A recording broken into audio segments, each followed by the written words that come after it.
Merci de votre mot d'accueil, Madame le maire.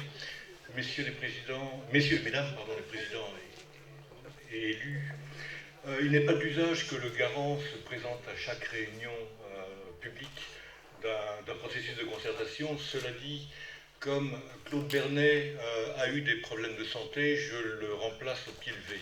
Pied levé n'est d'ailleurs pas forcément la meilleure expression puisqu'il y a un problème au talon d'Achille. Deux mots pour rappeler ce qu'est un garant. Claude Bernet l'avait dit lors de la première réunion de TOS, un garant n'a pas d'avis à formuler sur le fond. On est là à un stade où le projet n'est pas encore décidé, c'est un débat en opportunité, et donc le rôle du garant, c'est d'être le conseiller de la collectivité qui porte le projet, non pas sur le projet, mais sur les modalités d'information et d'association du public à l'élaboration de ce projet. Une fois que cette phase, ici, sera terminée sur ce territoire, il m'appartiendra, et je le ferai bien sûr avec mon prédécesseur, de rédiger un rapport à la Commission nationale du débat public qui traitera notamment de tout ce qui est, quelles ont été concrètement les modalités définies, comment ont-elles été respectées, quels ont été les arguments échangés, quel a été le caractère serein ou moins serein du débat.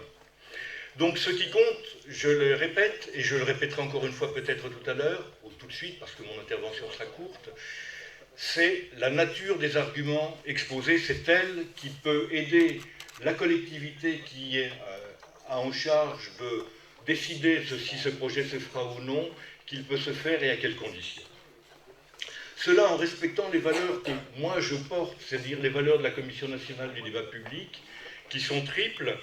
La transparence, et je vois que ce mot apparaît partout, y compris dans la charte qui a été adoptée par les instances du syndicat mixte. Ça apparaît aussi dans la charte de concertation de 1996, élaborée par le ministère.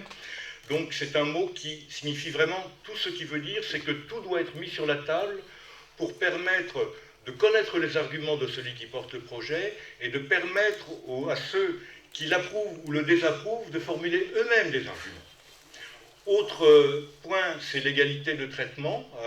Chacun doit pouvoir prendre la parole et s'exprimer dans certaines conditions sur lesquelles je vais revenir dans quelques secondes. Et l'argumentation, mot que j'ai déjà développé, c'est l'argumentation qui peut vous aider à faire passer votre message, c'est l'argumentation qui peut aider le maître d'ouvrage à décider. Alors, tout ça doit se faire, c'est le dernier point que je voulais aborder, dans le respect de chacun. Madame le maire l'a évoqué en parlant de sérénité. Donc je vous engage dans vos interventions à ne pas être trop long. L'idéal, c'est qu'on puisse, le maître d'ouvrage, le porteur de projet, puisse finalement avoir la moitié du temps à sa disposition pour présenter le projet et répondre aux questions qui émaneront de la salle, ou répondre aux arguments qui émaneront de la salle si ce sont des avis, et que la salle ait aussi au moins la moitié du temps. C'est ça la règle du jeu, donc être concis, si possible, ne pas déborder 3 minutes pour chacune des interventions, sachant que je demanderai s'il y a réponse à ce que ce soit le même temps, et j'engage l'animateur à essayer de faire respecter ce délai.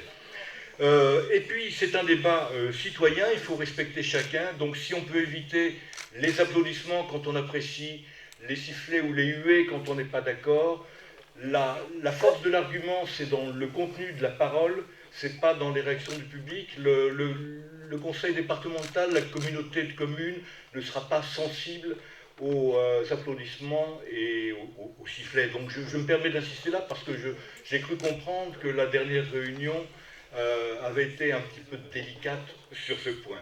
Alors je m'aperçois que j'ai moi-même dépassé les 3 minutes, donc je me tais et je vous souhaite une bonne réunion.